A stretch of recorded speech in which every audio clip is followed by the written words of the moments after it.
we're gonna talk about the new expansion stuff, and then he thinks he talked about FanFest. Are you so excited? I'm so excited. I should not swear. Super excited. My bad.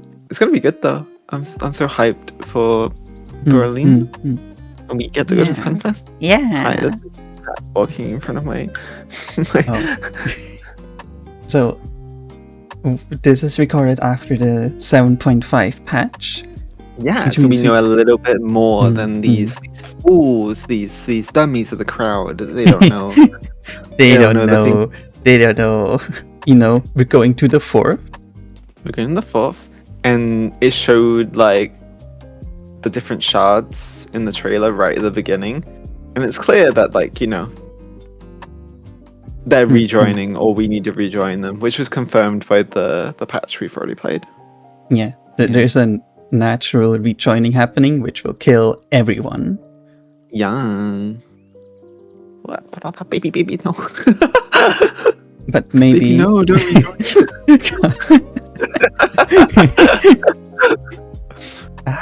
The usual cat issues. Yeah, they're very cute though. So the shards, the solstice is happening, you know. The shards are rejoining on their own. It's a natural occurrence, and everyone is going to die if that happens. But like maybe... the way I like thought about it was like, you know, gravity, things, you know, attract each other. But like Heidelin and Zodiac were like keeping everything separated with their force, but now they're gone, so now things are just like slowly going back to their natural order. Because if you think about it, like fucking splitting like the world into like 14 different like parallel universes, it's like, you know, it's kind of fucked up. It's like, how does that work? And when you're now dead and gone, like, you know, it's gonna like go back to how it was.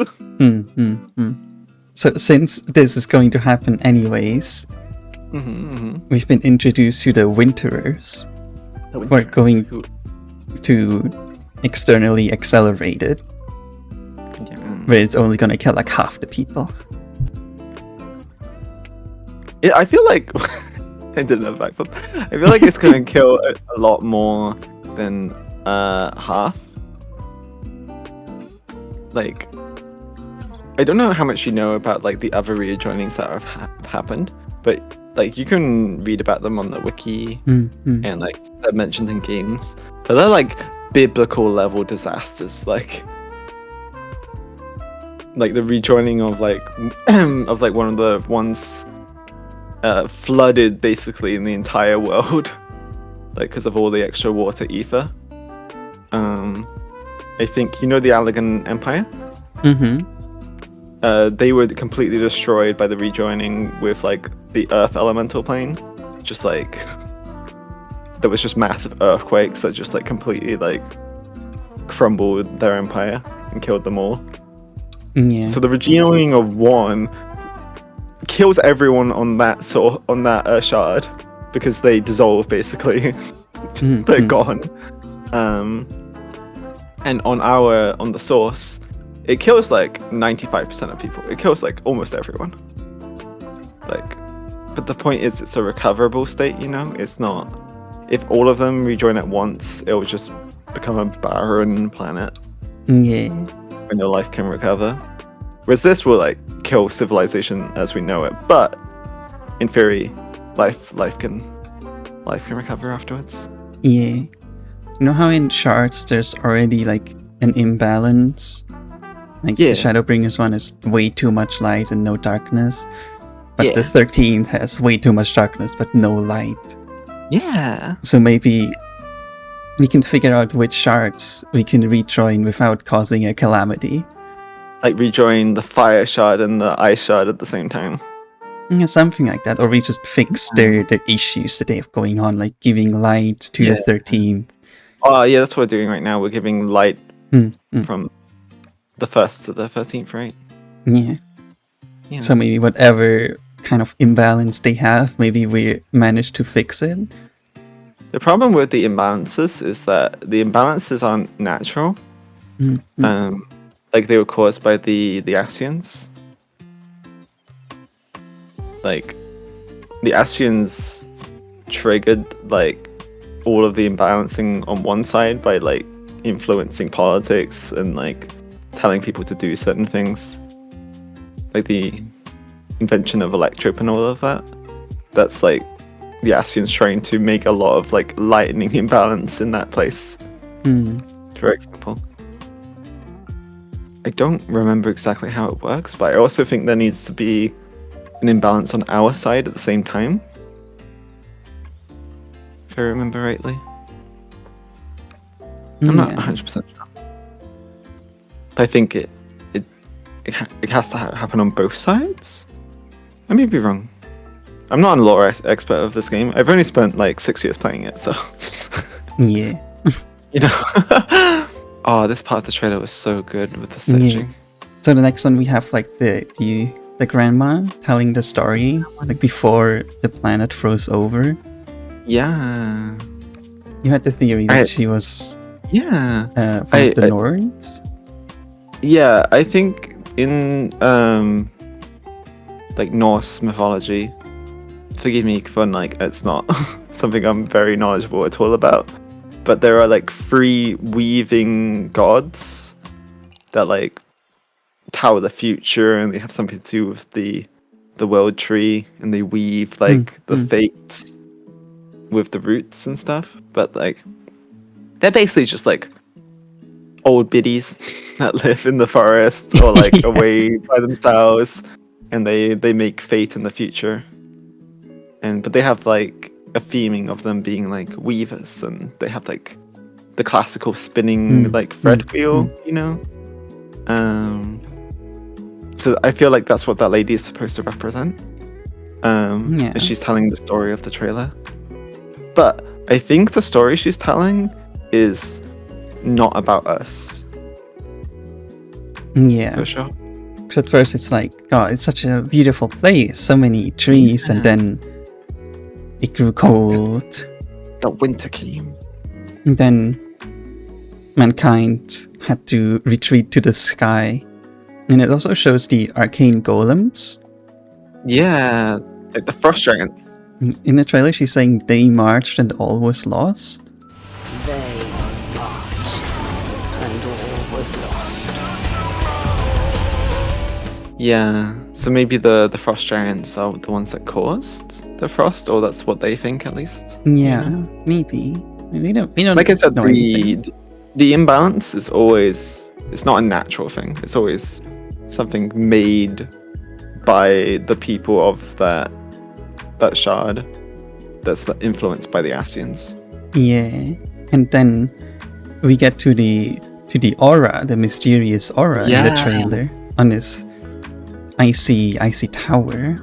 And you had a theory about him. I think so. In the patch, Calix mentioned they're going to observe another Winterer's work in the 4th, and maybe that guy is that Winterer.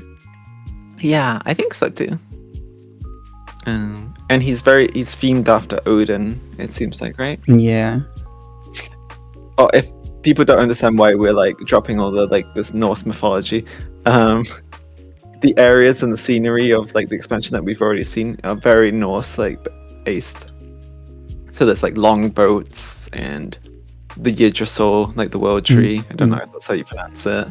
And lots of like snake iconography. Blah, that word's hard to say. Yeah. It's very Viking based, at least for some of the places we've seen. Yeah. There wasn't like an interview during FanFest with a bunch of reporter people or something. One of them mentioned that the aura only had one eye, and with all the Norse stuff like around him of Odin, he was like, that was a good catch. You might want to read up on some Norse mythology. Yeah.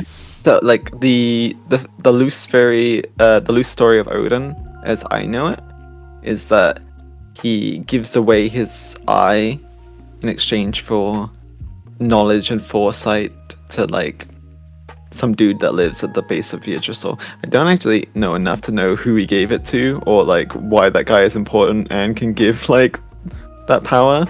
But if we swap things around to where like the Asians are the people who are in control, and this aura sacrificed himself and his eye for the knowledge and power to like change his like world and realm.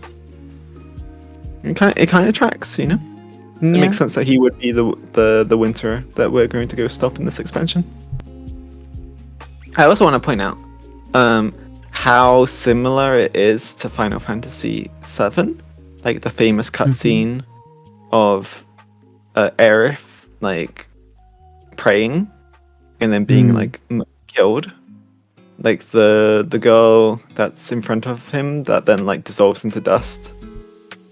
It's like, I don't know, it just reminds me one-to-one of that scene. Yeah. And this game is supposed to be taking some influence from Final Fantasy VII. Mm-hmm. Yeah, he seems like filled with sorrow and regret, right? He doesn't seem happy about his choices. Like he looks like he's made a difficult choice and he's trying to live with it, you know? But he's like, he thinks he's in the right. He's like, he regrets his decisions, but he must continue, you know? Yeah. Which I think is like the best kind of villains. This is a bit of a tangent, but like a villain who thinks he's justified, I always think is like a good villain. Yeah. You know? Like not comically evil. We either like have to stop him. He's like beyond the point of return, or maybe we can show him a way to like fix things a better way. Yeah, because he doesn't know that there's any other option.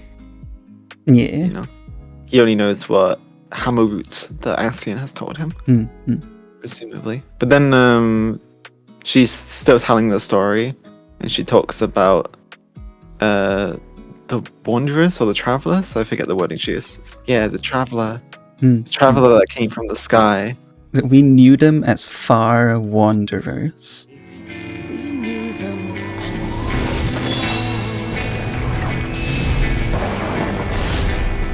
far wanderer.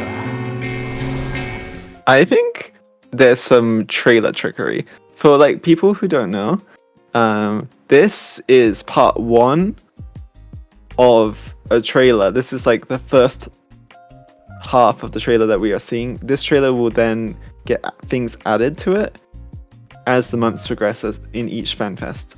So in 3 months in Berlin, they'll add more scenes to this trailer, and then in the Japan FanFest, it'll be the final full trailer with all of the scenes.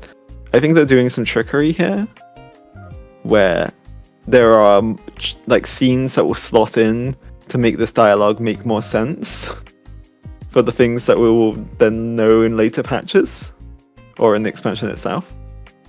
Yeah, because I just don't think we're the wanderer or the travelers from the stars. And a lot of the people on this world, they talked about it, how they now live in the sky because the ground is too cold and inhospitable, right? Yeah. Like, so they could be travelers. Like, where did they get that technology from, right? Also, the giants could also easily be wanderers too. Yeah, it could be the arcane golems as well. Yeah. We don't know, but I think them showing us in looking all cool in the trailer is a misdirect. I think there's more that will be added later, and it won't be us because we only just got here. Like, why in the trailer for the expansion are they like being like everything changed when we arrived? But we're not there yet. Yeah, but this could also be told in like the future. Yeah, where it starts from the beginning when everything froze, the giants came, calamity happened, and then it was like this until the wanderers came. Also, if she is the Norn gods that like tell the future, she could also be singing to the future, then telling the story of what is to come. Yeah. Right? Also, her logo on her thing, Yeah. which is the logo on her jacket. What is it? Is it the moon? It's like really dark on that side, so it's kind of hard Yeah. to tell. Maybe there are people on the moon in this universe. Maybe. Like we had bunnies in the moon. We had the dragon in the moon. Yeah. in Yeah. the other moon. Yeah. It's a weird thing to think about. What is the moon in the other shards? Yeah. Is there a moon on the first? There is, isn't there? Right? I don't know. Because the star was sundered Mhm. and split off into all of the different shards. But does that include the moon? See, I don't know if it does. Right? In I the never trailer really on the thought about it. tapestry, there really isn't a moon. So there actually is a moon. It's right here in the top left. And there's also these swirly things that are hitting the planet, and they may be originating from the moon. Don't believe the lies I tell you. You know, there is a chance we could be the Wanderers, or it's the Winterers actually. Yeah, Can the we call Winterers. the Wanderers? Will they be the Wanderers? Because Ascians are Wanderers, right? Yeah. There are people without a home. Yeah, so it seems like most of the expansion is going to play on like the islands and not the wasteland. Yeah. It's definitely, there was this like area with the crystal in the middle, which Yeah. definitely looked like we were going to go down there, and that looked like it was on the surface of the planet. But I feel like the crystal is probably keeping out the frost from that area, maybe. Or maybe it is a big floating island, who knows? Like the Sea of Clouds. Yeah. I mean, she does say that everyone had to retreat to the sky, but there's still a like this big icy temple tower home where after we see it, it cuts to the aura Yeah. in the middle of a storm. So maybe that's where he is. It also looks be the like it's kind of Yggdrasil. a big tree. Like it Yeah, has that could be roots at like the the- bottom. That could be the Yggdrasil, the world tree, like frozen. Yeah, we'll definitely have to go to the surface at some point, but most of it is like on the islands where everyone else is. Yeah. Because it also seems like the thing that's in the background for the logo, right? Yeah, it does. Yeah. So I think that's like the titular world tree. Mm-hmm. But yeah, that's the trailer. We'll Yeah. find out more in Berlin. Yeah. Also, we only saw Estine and Alphinaud come with us through like a golden portal. Hmm. As far as we know, nobody can see it, so Yeah, as far as we know right now, no one else can use the portal with us. So that'll be something in the next story patch. yeah. Like we'll learn to take someone with us somehow. Yeah, I think the key is gonna talk like, hey, hold hands with your friends and take them through the portal or something, I don't know. Yeah, it's very weird that the key talks to us and seems to have a personality, right? Yeah. What's the name? Ethos? Ethos, yeah. Ethos, Yeah. ethos. Which is like the Greek god of ethos. Uh-huh. Is it Greek? Latin? It's Eos. Ethos, a Greek word meaning character. Yeah, character. I think we see Estinian in the second part of the MSQ this patch. Yeah, Estinian is not in the current patch. Yeah, he didn't pick up his phone call. No, He there's a probably joke about like Kim losing his link pearl, which is very funny. or he had to sell it. Like, nobody called me like 2 months anyways. Here you Right. go. You're gonna have this. Now let me eat your cactuar or something. He's a big weirdo. Yeah. He's just enjoying life. He's just there, you know. Yeah. The next big thing, right after the trailer, the keynotes. Yeah. We have big updates coming with big changes coming. Yeah, they came out on stage and they were big, like, we're making big changes. We're trying to shake off the how did they put it? Shake off fatigue of tomestones. Yeah, but like the fatigue, I feel like of a lot of things, right? So they also we'll get onto it, but they talk about how they're shifting the battle design as well. Mm-hmm. Yeah, we're not going to be farming new tomestones anymore. Like, we won't have to go like, get the 450 tomestones every week, do your daily expert or anything like that. That's gone. You're gonna get the adventure activity. Now, the picture they showed is, I quote, "This is all still in development. This is an early mock-up, and it's extremely likely to change before the release. I just want you to know that. It's not guaranteed that this is 100% what you're getting as soon as the expansion comes out." Thank God, because that looks a little jank, you know? Yeah. But like, it's fine. You can tell it's very character focused. They brought that up. And like your character's big in the middle. Like, it makes me think that it's going to change your current character window. But also, like, there's not enough information, right? Yeah, you don't see your eye level, you don't see your stats or something.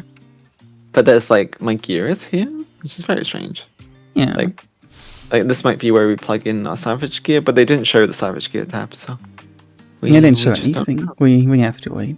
So, their idea with the adventure activity is that instead of doing your roulettes every day, you just have time for the entire week to, like, gather points. Yeah.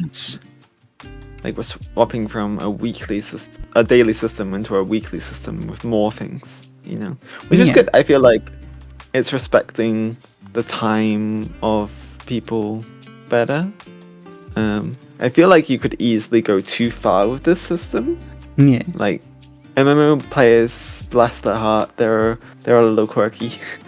They love a grind. So I feel like you do need a little bit of like a grind. But I feel like the daily system, I'm not engaging with it at the very least right now. Yeah. I do my daily frontline, and that's about it. That's only towards the end of a patch when I need my series level. Oh, there was an interview with Yoshi P. There are a bunch of interviews before the patch of 7.5. Yeah, he was doing so many interviews. Yeah, he did mention some things that make sense now after seeing the adventure activity. So the question was, at the last live letter, it was announced that the current format of weapon enhancement content would be coming to an end. What format are you envisioning for future installments?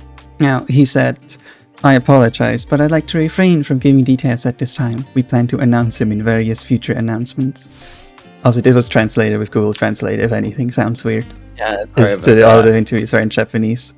Our Japanese, you know, it goes as far as saying like hi and good night. That's about it. And even that we don't know the kanji for. So the weapon enhancement content was introduced as one of the gameplay options from the start of FF14 when it was relaunched based on the first generation MMO concept of getting stronger the more time you invest. However, with the increasing number of jobs and the emphasis on disposable time for modern players, we feel that the current format has reached its limits. There is a significant gap between opinions that the difficulty is low and opinions that it is too burdensome, and we believe it is time to reconsider the whole system, returning to the original idea of the fun of characters growing through weapons and armor. We would like to present new forms of weapon and armor enhancement gameplay and mechanics in the future, so for the time being, we'll be suspending the current format of weapon enhancement. Please wait for information on what will replace it at future fan festivals and other events. Now this segment is so weirdly phrased. I know it's like Google Translate, so that doesn't help. But I can't tell if they're definitely changing and getting rid of things, like how the current relic weapons and stuff are done. But does that mean they're changing it, they're replacing it, they're just going to take a break from relic weapons in the next expansion? Like, it's... we don't know. We don't know with this. This is like... You can some of these interviews, especially with like bad translation, you can read too much into what Yoshi P is saying. you know. So it's hard to speculate on actually what they will do. You know, I agree. In like the current, what is it called? Crescent Island. Occult Crescent. Yeah. So in Occult Crescent, you have armor that's upgradable. You have your phantom weapons, which are upgradable. Yeah. I think those things are going to be replaced with like the adventure activity. That's how you'll be upgrading your gear, getting new gear. Sounds like tome weapons with more stabs. That's what I gather from this interview, that they're not going to do the relic weapons in this format, but they're going to use the adventure activity for you to get gear, progress your character, you know? Yeah. Okay, viewer, I'm gonna add myself. You're all gonna say I have terrible opinions, and it's true, I do. But I loved the Shadowbringers relic weapons. They were so much fun, and they were like the first relic weapons I did. The only relic weapons I did all of them, like all the steps for. I really liked the level. Like some of the bits were too grindy, but it was during the middle of COVID, to be fair. I had time to grind. It was a good distraction and I liked it a lot. Mm-hmm. Then in the next expansion in Endwalker, it felt awful. It was just tomes. It was like a little Mandeville quest, which was fun and I liked it. And then, okay, now get 1,500 tomes and then buy the next stage, and it's just like it felt so bad to me, and I just never bothered to get all of the tomes, all of the relic weapons for that expansion. It's just like I can't be bothered. Like I'm still working on it with my tomestones. This current expansion feels like they're trying to like have their cake and eat it too, where they have a little bit of a grind at the beginning that's a one-time step, and then they go back to the tomes. But now, like, no one's happy because the people who like tomes because they took away the grind, they still have that grind. Yeah. And the people who like the grind but didn't like the tomes, they still have the tomes. So like they somehow made a system that no one likes. And also people like me who really liked because like posture was linked very heavily with the resistant weapons, the relic weapons. That you could do all of the relic weapons in posture and in that content. Whereas there feels like, even though it seems like at some point they also wanted that for Occult Crescent, that you're getting the weapons in like the occult, in the Phantom Village, right outside the Occult Crescent. It's not really tied together at all, really. Yeah. Right? In fact, like the little bits that are tied together, they end up being the slowest way of doing it. Yeah. For like getting the dust. What was it called? Crystal paste. Yeah. Crystal paste. It's crystal paste. Crystal paste. Yeah. It was worked out. If you try to do that in Occult Crescent, it would take like 3 times longer. Mm-hmm. I think, like, you know, during COVID, like everyone had time. A lot of people had time. I still had to go to work. Fuck you. I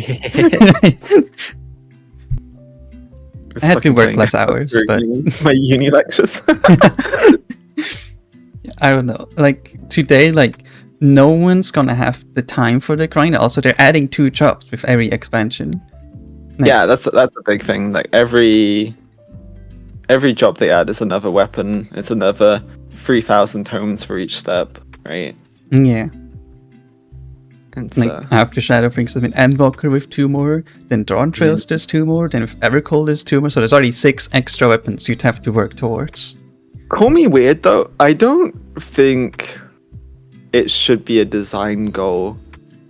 It shouldn't be expected for every player to get all of the relic weapons. I feel like that's a level of dedication and grind that should be reserved for those players, right? Yeah. I don't know. People will probably say I'm stupid for thinking that and thinking like, why? I want to get all of my shiny weapons. And that's fine, but do you play every class? Like, Yeah. let's be honest. Do you? I don't. I still call the shadow because it was fun, but you know, in higher difficulty content, it is better to just play the job you're comfortable on. yeah, But it's a fun lot to of play new classes and different classes. But you don't need the best of the best for those classes, right? If you're just having fun. yeah. And, I don't know. There's the most players are casual players and not raiders. So what was it? they might 20% of people who unlock the raids do Savage. I don't know. I don't remember. I think he said something like that. It was a rough estimate that he was saying off the top of his head, and he didn't specify whether that meant finishing Savage or just starting Savage. But yeah, that was like what no, usually said. there's so many different kinds of players. There's people who log on and just do their dailies on different jobs and whatever they feel like. So then they have to get gear for every job and every role. And they have to get weapons for every job. And there's people who just stick to one job, so they don't really care about getting the other weapons. And need to consider like every person who's playing the game. Yeah. Like there's people that only log on to do the story. They log on, they do the story of this patch. You know, maybe they'll do some like side content and then they'll log off. There's people like us, or like me, I guess, that like they do the story content, but they also raid, you know, but they're not like a hardcore raider. We're what the community would describe as semi-hardcore, I guess. I don't know. It depends who you ask. I think lots of people would say we're below that. We're not semi-hardcore. Like we are aiming for week 1 clears in Savage. But if we don't get it, It's a bad whatever. week. Yeah. Like I have plenty of stuff on my stat boards where it's like, oh, I cleared week 3 or week 6. It happens. Things go wrong. Well, it depends on who has time or who doesn't. Yeah. Having fun with my friends is the most important part, and I think I have a lot of fun with Savage. Yeah. Whereas like Ultimate, I don't consider myself an Ultimate Raider. I think the content is a little too hard and not as casual enough for me, I guess. Yeah. But also, above Ultimate Raiders, you have big fish players. Like, I'll never get to that high. Like, that's a level of insanity that I can't ever aspire to. But some other people think that is casual content. So like it's not just like hardcore players and non-hardcore players. You can be hardcore in the casual content, and you can be hardcore in the raiding content. Like you have the deep dungeon content, which people enjoy and stuff. But some people take that very seriously. But it's again different than the raiding content as well. Yeah. Now, in the adventure activity, an example for the rewards are totems. Now, there's something important I would like everyone to know. In another interview before patch 7.5, UGP was asked, will the number of totems acquired per battle in extreme content still be 2 this time? And he answers yes. Also, we plan to change various concepts such as totems in version 8.0 and beyond, which is why we've made it so that 2 are dropped this time as well. Many other things will also change. So there may be many elements where the current system and mechanisms will be discontinued with this patch. So totems might not be just an item in your inventory, they could turn into a currency. Future extremes could no longer drop totems. It's a thing they're already testing with the Criterion dungeons. Yeah. Like the another Merchant's Tale, the currency it drops isn't a physical item.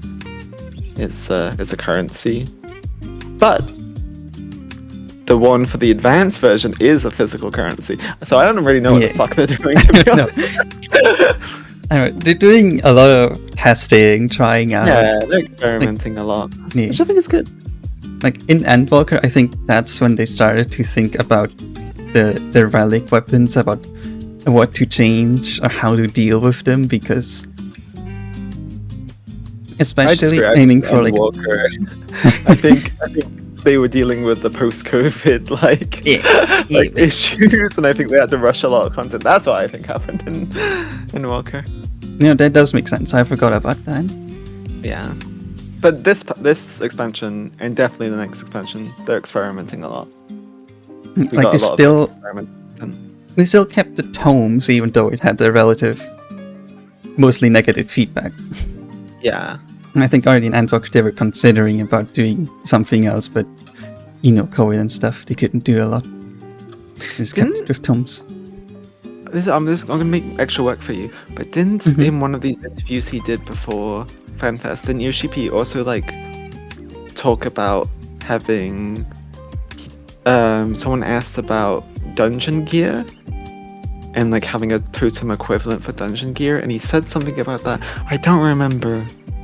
Did I dream this? I can check the interviews. I can read through them again. I'm so sorry. I think he mentioned something like that. Because that's the thing that people complained about a lot with dungeons, is that the reason why the totem system was introduced was to take out a lot of the annoyance and variance with like not getting the gear you want. Because whereas these days they drop a coffer, back in the day they would just drop a random gear piece, and with like, I don't know how many jobs were back in the day, but let's say 14 or 15, you've got a less than 10% chance, and you could just get unlucky. If you're not a gacha player, you could just keep rolling that 90% and never get your, I don't know, ninja weapons or whatever that you need. So they introduced tomes to kind of like help with that kind of thing. Yeah. But now we have coffers. Now Savage Fights drop one of each gear set always. The totems aren't as important. So it makes sense that now that you would change it, but we still have the dungeons are completely random. So I think he was saying they were working on a fix. They didn't. I don't remember. I'll see if I can find anything. Yeah, so sorry. So now, back to the adventure activity. You can see it's a Season 1. Yeah. Now, there were some people on social media who fucking freaked the fuck out. They're like, Season? Battle Pass! Now, if they could read, in the next slide, it says, in a big font, identical to current eye level increase cycle. Now, it's a season. It's obviously not a paid season pass or something. One season just includes an even patch and an odd patch. So instead of farming the same capstone stones for 2 patches, like right now we have the tombstone of Mnemonic whatever, which were introduced in 7.4, and they continue in 7.5, and it's still the same item level. Now, instead of farming tomes, we just do those weekly activities for patch 7.0 and 7.1, instead of farming tombstones of comedy for 7.0 and 7.1. He just made it clear, like in 7.0 our item level was 730, in 7.1 it was still 730, in patch 7.2 it was 760, in 7.3 it was still 760. It was still the same tombstones. It's what we have right now. They just call it a season. Instead of doing your daily thingamabobs in your duty finder, like your daily expert, your daily normal rate, you have weekly missions. Yeah. They will give you different amounts of activity points, and the points will raise your activity level and unlocking gear and other rewards. Some missions, like the MSQ, are one-time missions for the current week, and other missions will be repeatable. So you could like just spam like 10 trials if you wanted to. Trials are fun. Yeah, and like not playing for a day doesn't mean you missed out on your daily reward. The missions are still the same. You can still progress them and do them. They said there would even be a system if you finished for like this week, you could go back to the next week. Yes. So that, you know, if you go on holiday, it's not as bad, you know? Yeah. You don't have to worry as much. They did say, I quote, "We're currently considering adding a feature that will allow players to earn points from a week before if you couldn't finish it." Not 100% a quote, but that's basically what they said. They're considering adding that feature. They most likely will. I think they most likely do. Yeah. Because there's so many times where I'm like traveling where I'm like, oh, I gotta make sure I cap before I go, or like do this and then be back on this day, you know? Yeah. Now, they did say, again, what we see here is not fixed in any way, and it's probably gonna change. Yeah. They just the wanna... visuals, the vibe, the how everything works, you know. It's just Yeah. They wanted to give you a visual idea of how it could look like or what's going on. Like you have your missions, gathering 3,000 points, and getting points increases your activity levels, and those give you the rewards, the totems, the chest, all that. That's what they're showing you. They're not showing you a finished product. They're showing you how it works. They're showing you their idea. it's super early. Yeah. Now We'll see more of it in Japan, right? Yeah, so there will be changes for item level progression. Right now, there's only 2 consistent ways to increase your item level, which are Savage Raids and Tombstones. But now, for 8.0, there's more deals to come in Nokiaa. So we gotta wait. But they said that they wanted to move to a system where you don't need to gear every single class. Yes. Your eye level is synced between your highest eye level job and your lowest eye level job, which I think is going to be really exciting. I'm really interested to see how they're going to do it, because if it's eye level syncing, you can do some fucky stuff. Yes. Like depending on the stats of the lower gear, and then it gets synced up. You know, you can maybe have a BIS from the lower gear that's not at the higher gear because the stats are different. It's gonna be weird. You know. Yeah. Just to see how exactly they do it. Obviously, when you're syncing gear, you don't have mouths. So I don't think it'll ever be BIS for like current content. But for some stuff that's like eye synced, maybe it will be for like older content. But like that stuff doesn't matter anyway. I will say the screen they showed off, the picture, is it doesn't look exactly the same by any means, but it is a little oddly resemblance of the mobile version of Final Fantasy XIV and what their character screen looks like. Yeah. So maybe that played some inspiration with like how they're doing it. Because lots of people did compliment that character screen, so maybe they were like, "Oh, let's take some of the things that people liked about that and put it in our new system we're making." But I just hope that this isn't a new menu I have to open up, because that'll be annoying. There's already too many menus in this game. I'm already like, you know, I'm raiding and then I hit a button by accident and then some like freaking menu that I've never accessed like opens up. It's like, oh, I got my sightseeing log or my fishing log. Well, how often does someone look at their fishing log? Shush, you big fishers. I don't want to hear it, but you know what I mean. Yeah. So they mentioned character-focused design. So because people love their warrior of light a lot, I think having an alt is rather uncommon. Maybe I feel like a lot of people have that for like RP reasons, like an alt. Oh, alts are very uncommon in Final Fantasy XIV. Yeah. Like I said, people there's 2 reasons to have alts. Well, 3 reasons. There's for raiding alts, this is the most common reason I feel like, because of the weekly lockout, which I think they also talked about maybe like changing some stuff with that. But because of the weekly lockout, if you join your friend's party when you've already cleared this week, you actively grief them with what drops they get. Yeah.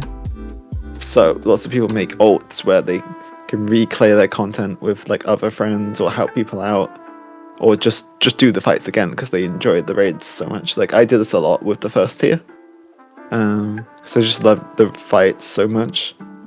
I just wanted to do them again. So on my raiding alt, I just play through them again. Yeah. Because otherwise you're not going to get into parties and stuff. The second reason is for RP. Also pretty common, I feel like. People like experiencing new characters and new designs, but they don't want to spend like €4 on a Anther every time to like live out their fantasy. It's just easier to make an alt. The last reason is a little sad.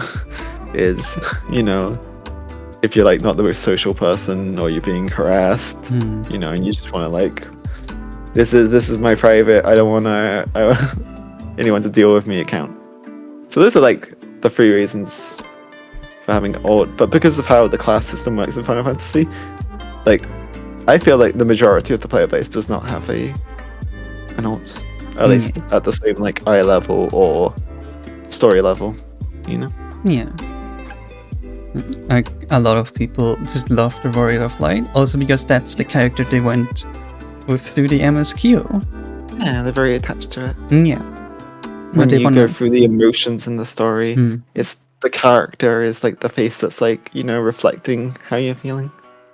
Yeah. So in this adventure activity screen, you can like set emotes for your character. Maybe a bit of a different camera angle, seems like. I like that. Yeah. Right now, the background is just the zone you're in. Which I like that, honestly. I think that's a nice touch. But obviously making it a custom one, like so you can set it to like your favorite zone. Yeah. Like maybe you're from Limsa and like you're a hardcore pirate RPer, so you want the Limsa like pirate ships there, Like I feel like this is a weird tangent.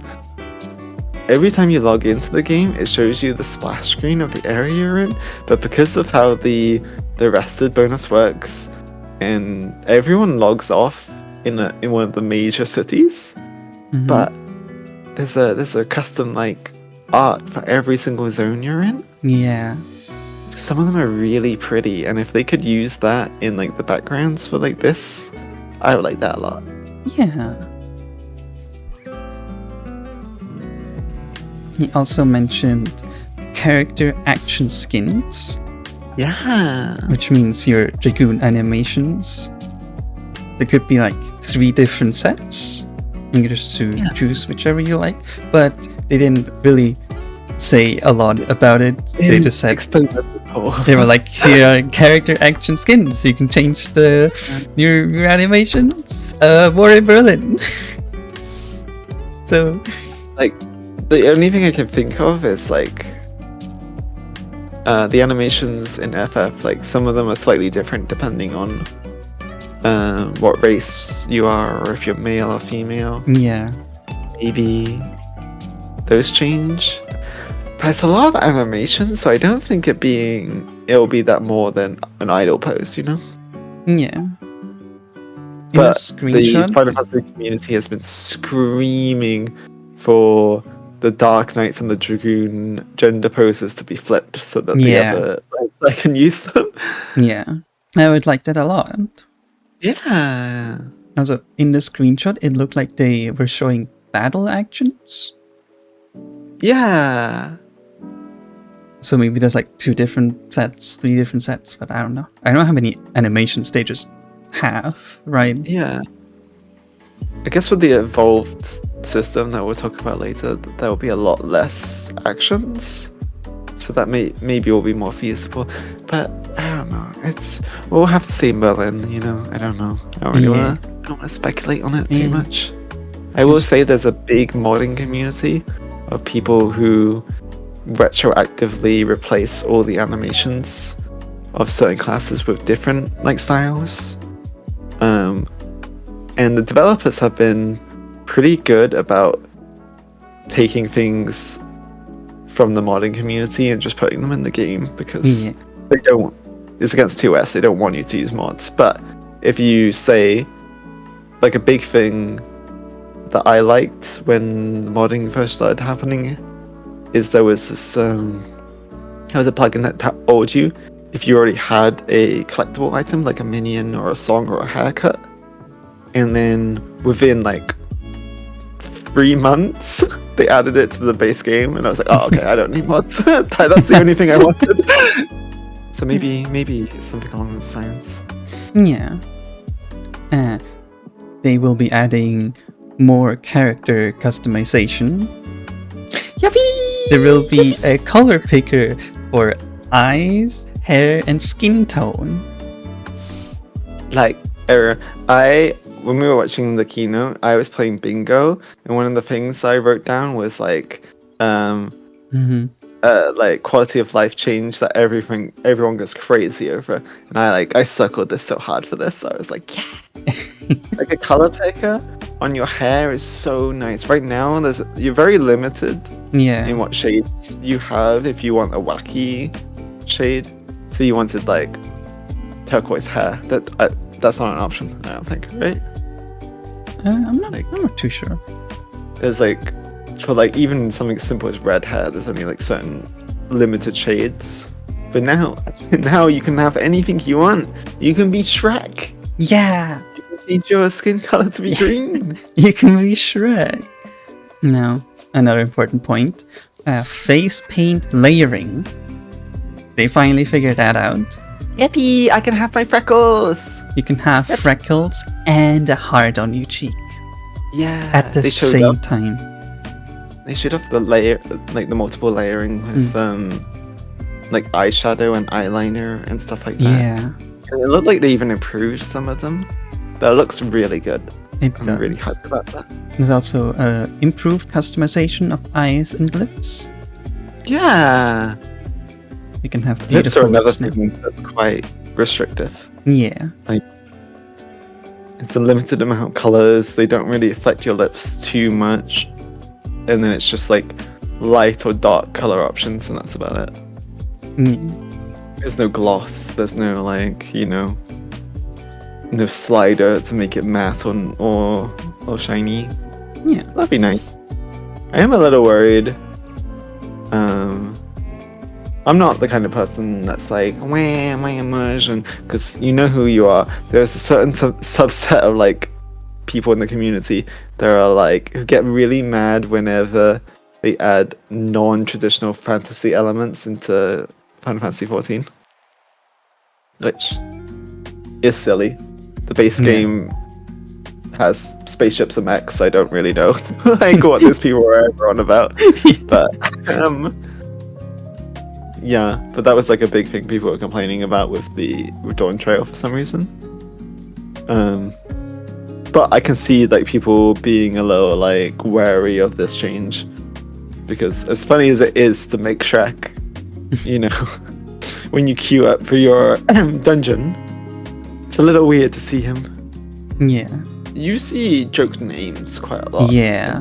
So I think you'll be surprised how often you'll see joke characters. I think it's not going to be more than 10% of the player base, but you'll see them like regularly enough, I feel like. Yeah, like sometimes you go into a trial and there's one guy in a chocobo suit.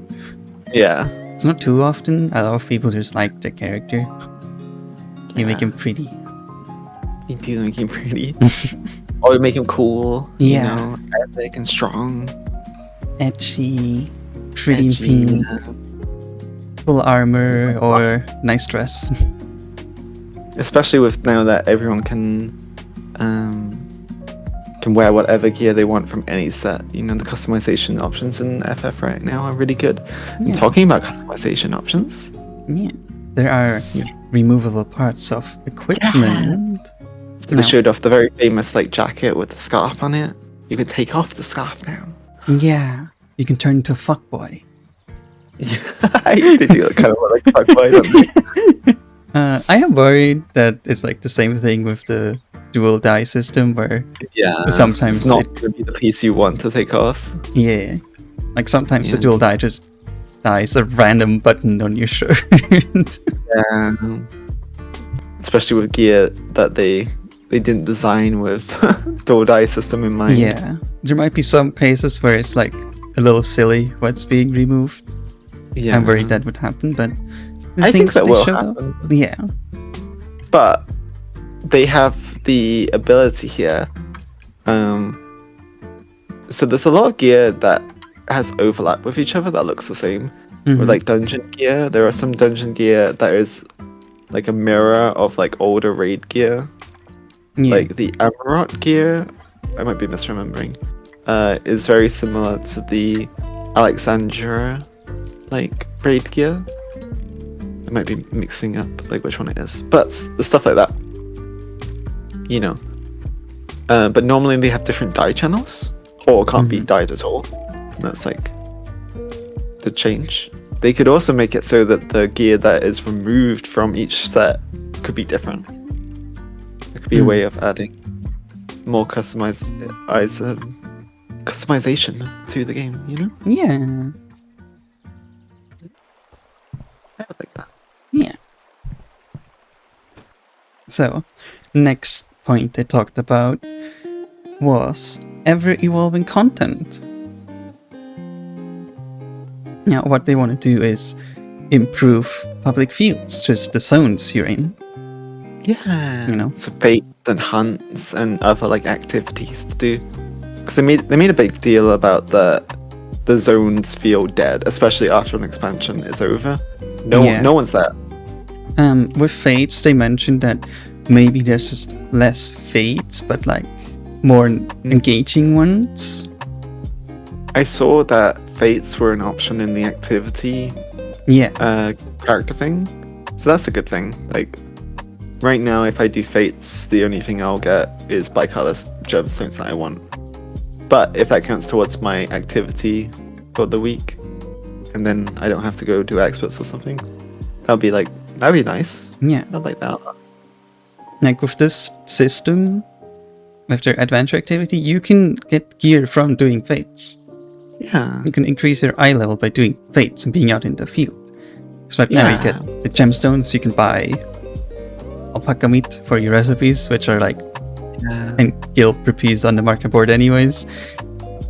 You have the hunt trains, which are like just organized by the community, and it's just big groups and they go and kill all the hunts, but they don't really stay in the area. You just go from one hunt to another. Yeah. You know, you have your B ranks that some people do, but most people don't. And you have the special fates, right? Which are a big community effort. But normally, the rewards they give is like people only want to do it once or twice, and then they get their mount or their costume, and they're like, okay, I'm done. I'll never do this again. Yeah. And then newer players struggle to finish it, which is it's not the most ideal system. Yeah. No, they also mentioned treasure hunts and the hunt. There's not much they really said about it. Like with the hunts, like you do S ranks, that's a big thing, or doing A ranks as a train. But then you have the B ranks that nobody gives a shit about, right? Nah. You can grab the wanted posters, but like nobody interacts with the content really. No, A ranks spawn enough to where I would just do A ranks if I wanted. Like you just get more resources from doing them. Yeah. The only thing the only reason I would do B ranks over A ranks is if I just don't want to like associate with the community. Because like it's alright for the most part on light, but I will say like people who are in the hunt community can be a little bit intense, should I say? Yeah. Yeah. So it's not a vibe everyone like gels with. Some people might not, but I want to see more hunts like the ones in Guild Wars, like things that are a little bit more interactive. Right now we only have, I think, 3 different kinds of fates. Yeah, I want to see more fates. Like you have the typical, you turn up, you kill a bunch of enemies in the area, and then you're done. You have ones where you have to collect stuff, but normally that also just boils down to killing a bunch of enemies, because it spawns enemies that you kill and then they also drop the stuff. You turn them in and the quest is done. And then there's the fates where there's a big boss.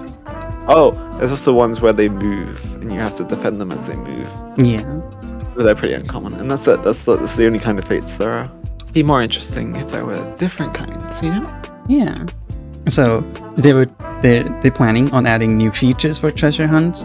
They're trying to like evolve the hunting system, the hunt content that's in the game. There hasn't been any details given about it. But they did mention the fates, making the fates like less fates on its own, but making them bigger and more dynamic. Like that's an idea they mentioned on what could be done. Yeah. You know, I'm excited to hear more about this because they didn't give any details. They would like to improve quests, like side quests, by implementing quality of life features that will help ease the burden of questing. I'm not 100% sure what they mean or what they want to implement. No, I remember when they added like when you need to use an emote in a quest. Yeah. Now they have like the emote in the quest log and you can just click on it rather than having to type it. Yeah. I think it'll be something small akin to that. You had a theory where they were going to just increase the number of quests you're allowed to have. Maybe it because if you have a lot of quests, not everything will show on your map. You can't show every quest at once, and you also limited up to 20 quests. Yeah, I think it's 20. It's around there. Yeah. Yeah. No, I don't know what they're implementing, but they said more details to come in Berlin. So. We'll see it in 2-3 months, yeah. We'll be there in the crowd. Yay!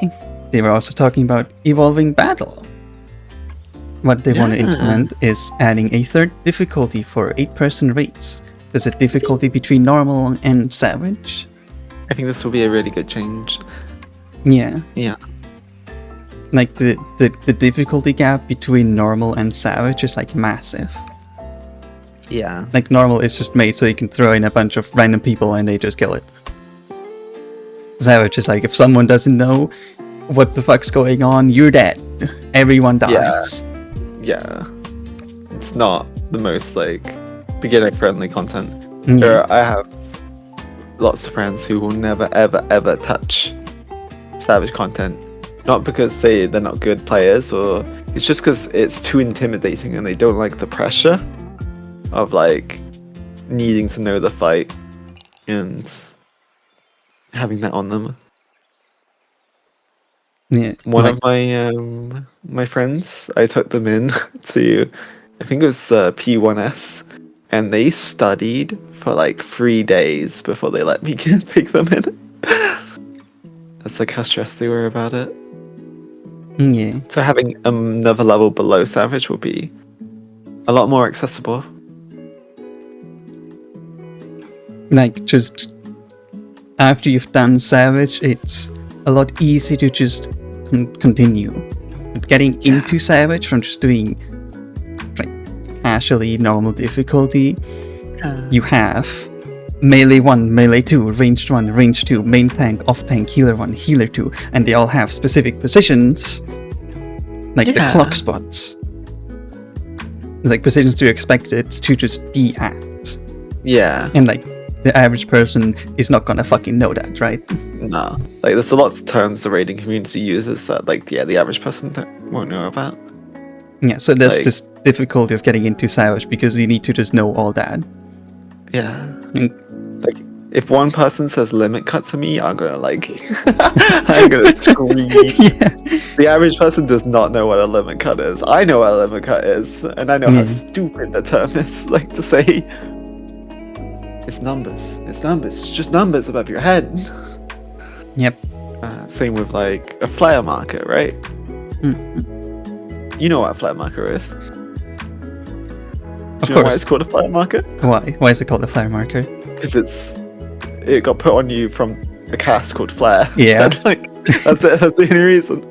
It could have easily been called like, I don't know, Bibbly Boops marker. I don't know. Yeah, like the circle AoE and donut AoEs had originally their name from like UCOB. not the ultimate, but like the raids. Chariot and fucking what's the other one? Like they're calling a donut fucking Dynamo. Yeah, Dynamo and Chariot. Like God. Yeah. But thank God nobody's saying that anymore. There's just circle AoE and donut. Some people, sometimes you boot up a guide and some people will still say stuff like that. Yeah. What are you talking about?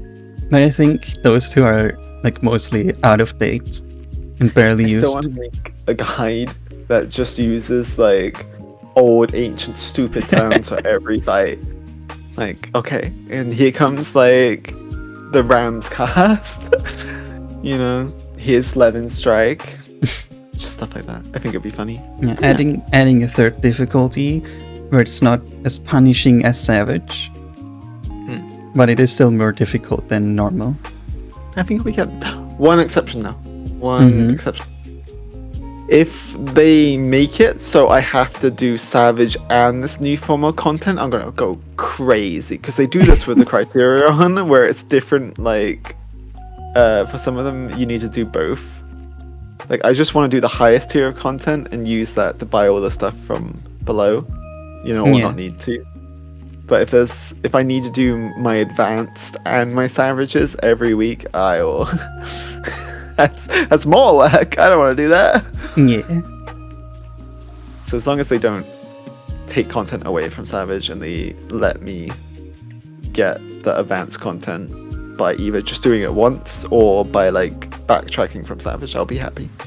And we're gonna have no, you go after you. They're adjusting progression routes for 24-person raids. Yeah.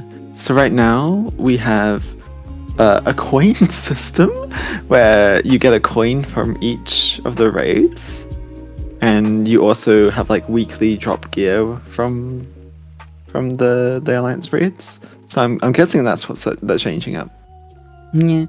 Now the things they mentioned was there were no plans of shortening the raids, but they said they want to change raid progression to ease the time burden on players, and they also said there will be new content attached to this to raise your eye level via these raid bosses. Now that's like everything they said, and there's more to learn in Tokyo, so yeah, so we won't find out what they mean by this for a while. Yeah.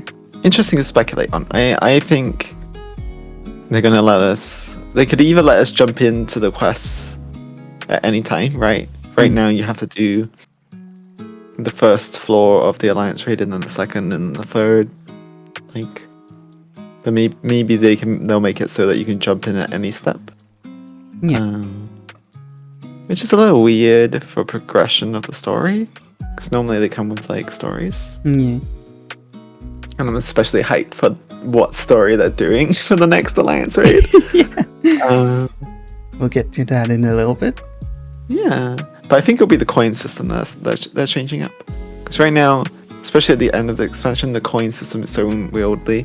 You get a coin for completing every single Alliance raid each week, and then you trade in the 3 coins together for 1 gear piece upgrade. Right now in okay. 7.5, only the most recent one is weekly luck with coins and gear, but the other 2 are like free to just spam and get as much gear as you want. In theory, the idea is you do 1 each a week. It's just it's so much. It is. Like, Alliance raid, they're not quite an hour, but they're like 40 minutes. They can be like, especially the Nia raids. The Nia raids were so long. Yeah, they're so long. These ones aren't as bad, but Yeah. oh my god. Even now, if I get copied factory in a roulette, I'm just like, Yeah. crying. Now, they're adding new types of battle content, like a new 8-player raid. We will hear more about that in Berlin, Obviously. obviously. There's, of course, going to be a new ultimate raid. And that's it. Didn't even say when we're getting more information. There's new ultimate raids. Yeah, I mean, we just know there'll be a new ultimate Yeah. raid in the next expansion. Yeah. Like the newest expansion raid for this expansion hasn't come out yet, so Yeah. it makes sense they wouldn't even talk about the next one. Yeah. Like they only just fully announced it during those keynotes. Before that, we just had a teaser. Right. So, and then there will be PvP updates. Not too many details given. They said several different interesting plans for PvP, all of them currently in development. Yeah. So you might hear something in Berlin or in Tokyo. Rival Wings update. There's a lot of cool achievements from Rival Wings. Like, there's a really cool title that I want from Rival Wings, but I'll never get it because it's such a time suck for one, and two, no one plays Rival Wings. Yeah. So Yeah. even if I wanted to like commit, like I think it's 1,000 wins or something crazy. Even if I wanted to do that, I'm never gonna find a game. Yeah. Like I actually just haven't managed to play a single game of Rival Wings so far. Right. Even when it was on the thing, we couldn't find one, could we? We tried. Yeah, we tried. Yeah. I think I've played maybe a handful of Rival Wing games in my life, maybe like 10. Yeah. I also don't understand it. It's like a MOBA, kind of. Yeah. So strange. It's weird. I don't know much Yeah. about it because I've never been able to play it. There's minions and mechs and Yeah. there's a train going through the middle. Ah, that's so strange. No. They would like to update the duty support. Yeah. We will hear more about it in Berlin, but the thing they mentioned was people wanting to enter dungeons as pairs. Yeah, because So- like the big thing about the duty support system is that they want people to be able to play through the story as a single player game, which is a very like cool and interesting idea, especially since like you can download the game for free and play up until Shadowbringers now. Sorry, spoilers. Which is an amazing story. Like once they add Endwalker to that list, that is like those trilogy of expansions. Trilogy? I can't count. It's like such an amazing storytelling. Like it's just so good.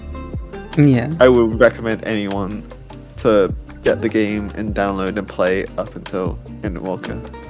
It would take them like years probably, but it's a really good story. Yeah. So they want people to be able to play single player and not have to deal with the stress of like raid finding and people who are experts. But you know, we're in the modern day. No one plays games by themselves these days. People love taking their friend into, you know, even into a single player game, you know? Yeah. If I go on Twitch, like there's a bunch of people playing Pragmata, like with their friends and stuff like that. Mhm. You know, this one over here, you know, she always wants to play single player games with me. So what? Yeah. So I think it's a really good change. You know? Yeah. I Then- heard people like talking about it like a double date though. You take your two besties, your two favorite characters from that patch.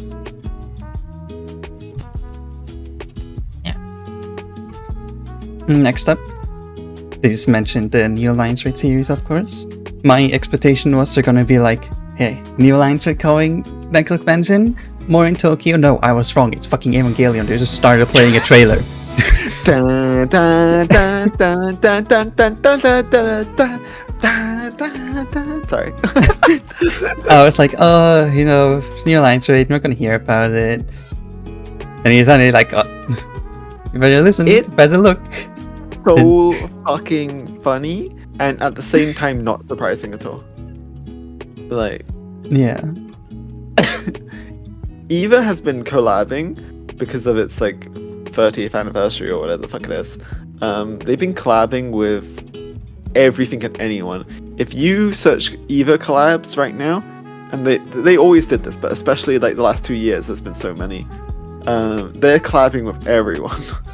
You can find Eva branded dish soap in like Japan. Like, you could probably find Eva branded sports gear. You know, there's the famous Eva branded like lobster, which I fucking love, like the cray fish with the Eva colors. Yeah, they're collabing with everything and anything. Like, even I watch a podcast, and one of the people on there has their own fashion brand. They got a collab with Eva. Like, they literally collab with everyone. Yeah. But this will be great. I'm looking forward to it. And they got one of the lead creators of Eva to help oversee the project. The near guy, Yokotaro. Is it Yokotaro that's overseeing it? Did I misread? I didn't know that. That's insane. Yeah. That's gonna be crazy. Because as much as I just complained today about the Nia raids being way too long, they are really fucking good. Yeah. And the gear you get from them is like, oh, it's peak. It's such good gear, and I hate it because I don't want to go through the alliance raid for like 40 minutes to not get the shoes I wanted. I've been trying to get these fucking casting bottoms for like legitimately like 5 years, and like every time I go in, someone steals it. And that time it was you. It was you. They're so good though. I know, that's why I want them. But also, thanks to like the recent Glamour update, you don't need to get specifically the casting bottoms. You can either get casting or healing, or if you already have the healer one. Yeah. So I'm good. That does help a lot with like gathering gear. It does, because you don't need the same looking boots, but it's 2 different items that take up 2 slots in your... Is it... No, that's Puppet Spunker. I mixed up the names. Every time I said Puppet Spunker lately, like Copied Factory, I meant Puppet Spunker. Copied Factory is the first one, I think. I did the first Nia raid like maybe 100 times, and I have boots for all of them. Yeah. All of the classes I have boots for. Except Tank, I think. I never got Tank, I think. Because the boots are so cute and they go very well with lots of stuff. Yeah. So new gear change means that we don't have to do that. But yeah, I'm looking forward to the Eva collab alliance raid a lot. It's gonna be great. I've never watched Evangelion. I know what's going on there. Surely. I don't know what kind of gear they could add. Like what the robot suits, the red suits. The plug suits. Yeah, the plug suits. I think it's what they're called. Yeah. That's what they'll add. And just variations of that, like more armored, less armored.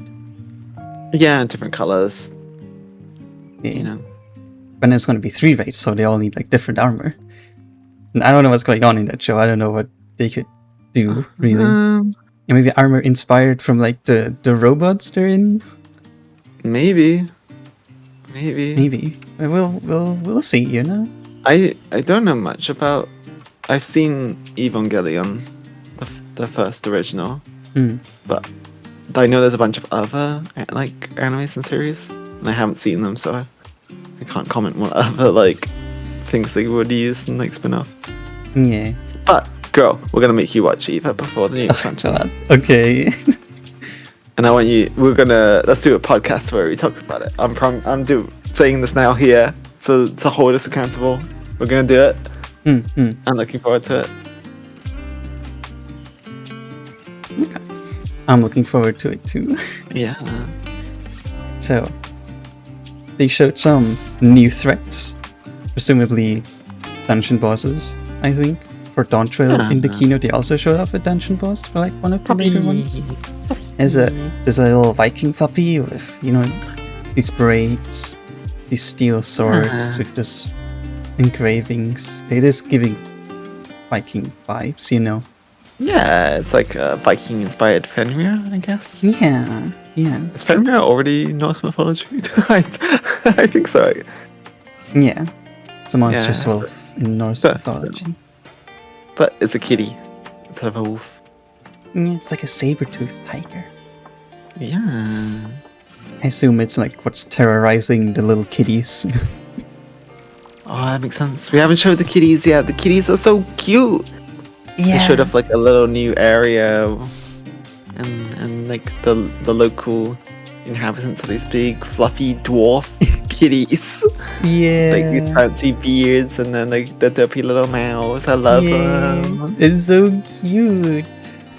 And the place they live in, there was a little sketch. There's like the sketches in the corner, and the kitties look so happy and chill. They're like vibing, and it shows like a little like blob of what our character would be like looking down at them as they're like showing us around. It's so cute. Yeah, like in the sketches there's these little blobs with ears, but there's little blobs without ears, so I assume that's like the player character. It's like showing the size. And I swear to God, there's gonna be a house where only Laffey can enter. I'm gonna flip the frick out if Lalas can go in there. I would cry. Yeah, I bet you they could. Yeah. Now, you know, the puppy cat makes sense, right? Yeah. The other thing, what the fuck is that? It reminds me of like an elemental monster, like something that's a person that's been corrupted by like wind ether or something, right? That's the kind of the vibe I get from them. It gives me also like robot vibes, a sentinel of some kind. Yeah, could be. We got some art for dungeons. Yeah, it's one of like a traditional like Viking longboat. Yeah, but with like steel. There's a wheel in front. Yeah, it does look badass. I think it does. Is there a volcano going off in the background? Yeah. Doesn't look very cold to me. Yeah, ever right? cold, more like ever hot. An arena above the water, surrounded by these Stonehenge pillars. Yeah. And I think you can see the crystal. Yeah. Like tower in the background that like we mentioned earlier. Seems like there's like these like gravestones towards the path on the lake. Maybe. Yeah. Also, despite all the stones being like light and bright, there's like dark architecture surrounding the arena with blue flames, it seems like. Yeah, very like mystical shrine kind of magic going on to some extent. Whenever I see blue flame, that's what I think. Yeah. There's also these like spiderweb structures all around. Yeah. There's a normal looking village. Yeah. Honestly. Just like looks like a village that you would see in any fantasy game. Like maybe it's like a little Nordic themed, you know? Yeah. There is about it. There is a structure in the background. It is being covered by the text. In the picture we're looking at. But it could be like a tree that's on the side of each. Yeah, like that could be it. There's the snakes we see in other pictures as well on the top, so yeah. But it looks like concept art. It's really hard to tell what the actual dungeon will be like. And then there's this dark arena somewhere inside of a fucking volcano, right? Yeah. It makes sense, like, if the world is, like, freezing over, like, you know, why not go inside, like, the warmest place you can think of, you know? Right. Instead of freezing, just start melting. Yeah, I'm more worried about the fumes, to be honest, in a volcano. Yeah. That's me. You know, we saw a lot of concept art. They showed us some towns as well. Through them. Yeah, you don't have them listed, but there was one town that looked very similar to a town in Final Fantasy VII. Yeah, one with the airships. The airship stations. But also, yes, there's one that's like a sandy like outpost. Yeah. Town. I'll get the comparison between them up for you. I will make a comparison. I don't think there probably isn't a comparison somewhere that someone's made, but I can show you what I mean. Yeah. The software slide called System Requirements Update. If you're on PC, nothing changes. You're on PS5, nothing changes. You're good. They're not increasing the graphics or anything, but they're adding more and more stuff to Final Fantasy. The game's getting bigger, and the PS4 will probably explode by 8.3. Yeah. What's their estimation? The PS4 has a storage limit, and they already had it increased specifically for Final Fantasy 14. Yeah. But now they're going to keep adding more and more content. It's going to get to the stage where it's just not going to work. So they're ending support by 8.3. Yeah, that's what's their estimation. I think it was like set in stone. But also they had to make updates based on the PS4 with the PS4 in mind and adding these limitations. Because the PS4 also struggled. Yeah. So yeah, sometimes in the 8.x series they'll stop supporting the PS4. Yeah. Anyways, they're adding FF14 to the Switch now. Yeah.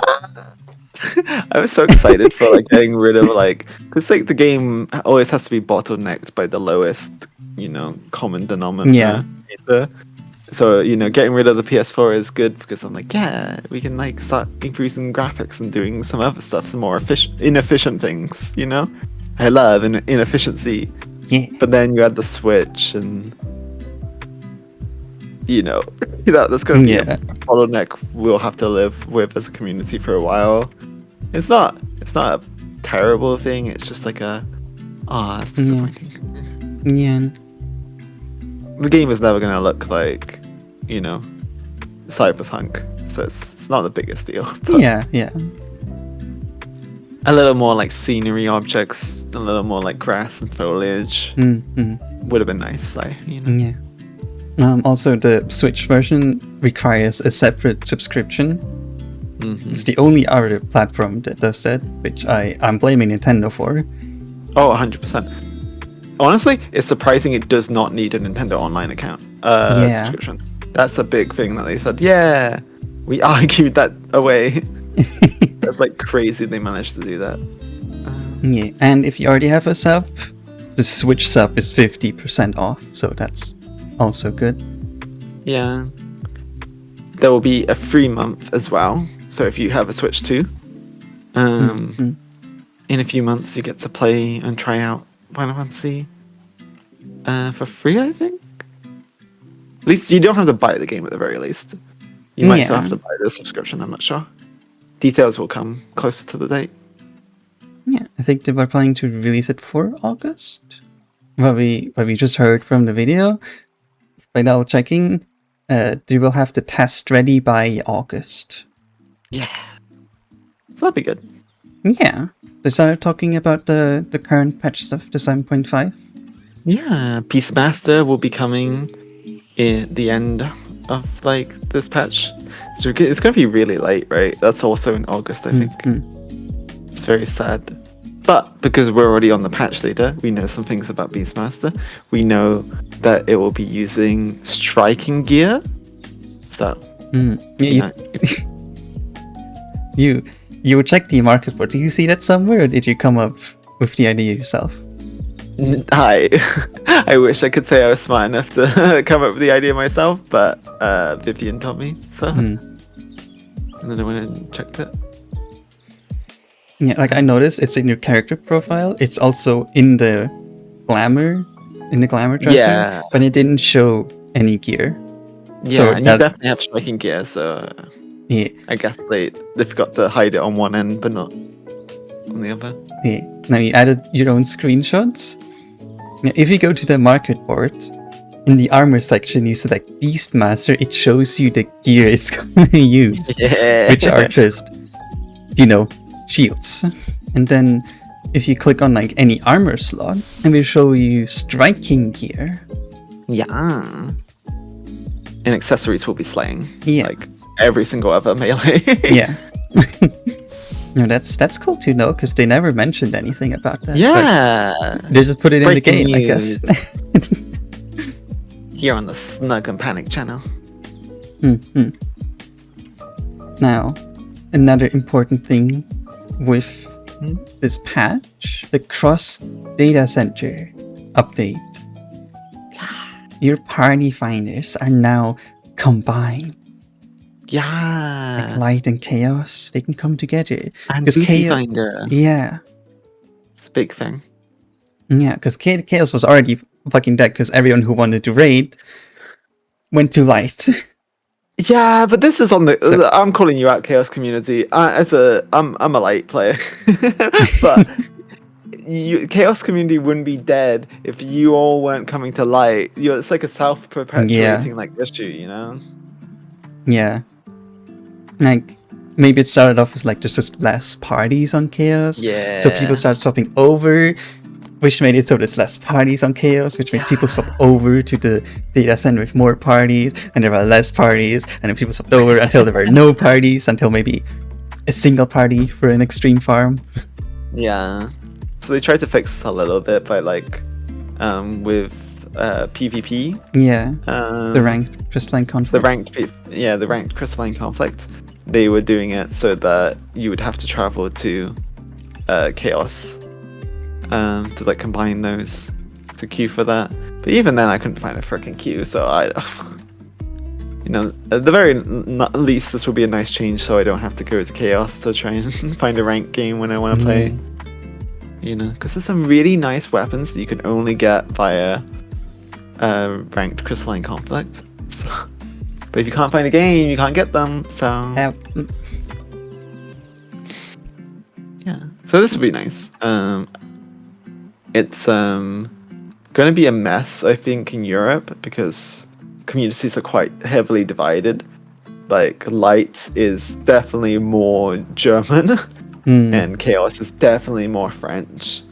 Like there's like obviously English speakers like mixed on both, and other like communities and stuff. But I don't know how, because I don't play on Chaos. I don't know how heavily ingrained those communities are. So I don't know if people will complain and like, you know, be weird about it. Yeah, But I think it's a good feature. definitely. They're gonna start tests in Japan, Yeah, that'll be Japan first. expanding to the US, EU, and China Yeah. for materia. They only have one data center. I mean, Korea is the same, I think. They only Yeah. have one data center. Yeah. Talking of Korea. Yes. They're synchronizing the patch releases. Yeah. The Korean version. So the Korean version will catch up to us. Yeah. So Japan, EU, like NA, you know, good job ever getting world firsts in any content. You'll never get that ever again. That all goes to the Korean community. Yeah. We're never going to get another world first. Yeah. We're getting the ultimate, the Kafka ultimate. The Kafka Ultimate. We found out that it's just Kafka. It's not the Warring Triads, which is... Yeah. Just be Kafka. interesting. Just 4 phases of Kafka. Yeah, I don't know how they're gonna do this. I have a theory that the phases will be longer because like ultimate fights are like 18 minutes. They're ridiculously long. Yeah. So I don't know how they're gonna stretch it out. Like it might legitimately be just a harder version of the first phase in all of its entirety, and then a harder version of the second phase in all its entirety, and then he like levels up again for the last phase. Like, you know, it might be... I feel like there'll be less phases because... Yeah. I don't know. Kafka's a weirdo though. We'll see. Yeah. I'm excited. The Dancing me Mad too. ultimate. Well, The free trial has been expanded to include Shadowbringers now. and that's already out. So if you're a free trial player that hasn't played in a while, we'll log back in. You know, go play Shadowbringers. It has one of my favorite story patches of this entire game. Yeah. So go tell me what you think of 5.3, I think. I think that's the one. Yeah. Go play Shadowbringers. Yeah. Then we got like the full schedule for 7.5. Yeah. Sucks for us because some of our members of our thing are on holiday during the ultimate release, so Yeah. oh, it's a big blow to find other dates for us. Yeah. Now, the only thing we can do is just not start it in week 1, start progging it later, or we try to find 2 temporary people for a week, which is a hassle and really weird to do, to be like, hey, you can come play with us, but just for a week. Yeah, it's weird. So like the option would be like going into PF and grabbing tanks, because doing it blind or like the first few days is like really fun, but also it is really fun. doing it a week later, it's gonna be really difficult to stay blind or like anything. Right? Like people want to watch the world race. Like if we're not doing the content, people are going to want to watch the content. So Yeah. if people want to be blind, we have to find substitutes. But that's a that's raid group like admin stuff that I need to worry about. You also have a new cosmic exploration planet coming in June 2nd. Look forward to us doing a video on that. Oh, A stream. Okay. A stream. We'll do a stream. Right? Yeah. And after that, we have the Fan Fest in Berlin. We're learning about a lot there. Yeah. And then July 28th, patch 7.55. We have the That'll be Mandible the next Quest. story patch, right? No. No? No. Oh, no. Well, July 28th is Mandible Quests. The last step for your Phantom weapons. Hope you have your tops ready. And a Deauxnuts Crescent update. The second zone gets added. Of like 8 new Phantom drops, I think it was. Yeah. There's also a Necromancer, which sounds very interesting. Yeah. Yeah. I'm excited to see It's it. crazy how little time in between the ultimate coming out and then the best weapon for ultimate coming out. Right? Yeah. 'Cause the relic weapon is always best Yeah. for the ultimates because you can customize the stats so you can just hit like minute stat like ranges. Yeah. Like I don't think we won't have cleared the ultimate probably before that comes out, so that'd be interesting. Yeah. And then on September 8th is when Beastmaster finally comes out. It's still so far away. So we're recording this like at the end of April. They announced it at the last EU Fan Fest, and the next EU Fan Fest will happen, and it still won't be out for like 2 months. Yeah. It's what, May, June, July, August. So we're on like the end of April right now. So 4 months and a few days until it comes out. The content looks really good, though. Yeah. I'm excited for the Crucible. Oh, me too. I think it could be like an entire different video. Yeah. She also talked about interviews, right? Yeah. Gave like so many more details about it. And then at the end we have JP FanFest. Yeah. We'll get the full trailer, I think. The last We'll get the full trailer. details. The second class will be Yeah. announced. Yeah. We are getting 2 new drops. Like always. It's a tank and Yeah. a fist ranged.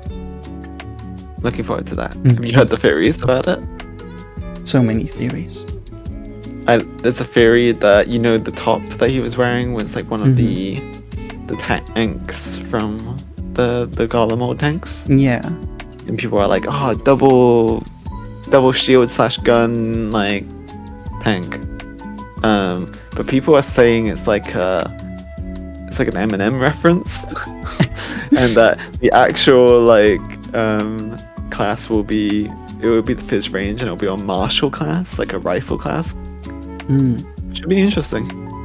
Yeah. Because OGP always wears these t-shirts to give hints for like the new classes coming up, but they're always really obscure. Yeah. Like for Picto coming out, he was wearing a Ninja Turtle Yeah. I t-shirt. remember that. And it's because they're all named after painters, or the Ninja Turtles are named after painters, so that was the hint for Picto. Yeah. And I think, like for Samurai, he was wearing a Spider-Man top. Do you know why Spider-Man equals samurai? Why? It's because like the actor is Sam Raimi or something. I forget his last name. But like when you pronounce that in Japanese, it sounds kind of like samurai. Oh my god. It's like these are really obscure like things. So there's like no way that it's the obvious solution at the very least. Yeah. So I don't think anyone's gonna guess it. Yeah. I think the crowd was like guessing like this ranged weapons or like weapons you could use. And they were mentioning like the whip for double crossbow. He said the whip is hard to animate, and like one of the many things there said, one of them was correct. He said one of them he heard was correct. Yeah. We don't know if it's one he said out loud or it's one he purposely didn't say aloud. Yeah. We don't know. Oh, we don't know. Someone knows. Someone out in the crowd is onto something. But they also someone don't in the know. crowd guess right. Everyone in the crowd is gonna think they're the ones. There was like fucking 1,000 people yelling different things at him, you know? Yeah. It's almost 4 p.m. It's been 2 hours. We can record you both like tomorrow, I think. Let's do this as a separate video. I think that's better, because I think if we record this as a separate video, it's going to be too much.